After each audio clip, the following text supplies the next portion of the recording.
হবে না, আমি এখন কোথা থেকে নিয়ে আসবো? এটা কি হলো আমার বধূ? এত বড় অভিমান করেছে।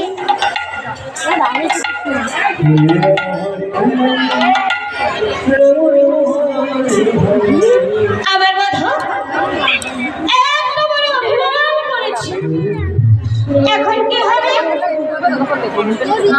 আপনারা সকলে বলবেন, কেননা সকলে বলেছ একদিন যদি বধূকে পরীক্ষা করা যায় তবে কোনো দোষ হবে না, তাই না? তবে বলছি মায়েদেরকে বলছি, আচ্ছা মায়েরা আপনারা বলুন তো, আমাদের বাবারা যখন রাগ করে তখন বাবাদের মান কেমন ভাবে ভাঙে আমাকে একটু বলে দিন, আমি আমার বধূর মানটা ভাঙিয়ে ফেলি। হ্যাঁ, তুমি এক কাজ করো। না না, রাধে রাধে, আমার মায়েরা কি কথা বলতে জানে না? বাবারা যখন রাগ করে কেমন ভাবে মান ভাঙান শীঘ্র করে বলে দিন। শুধু হাসছি, আমার বাবারা অনেক ভালো,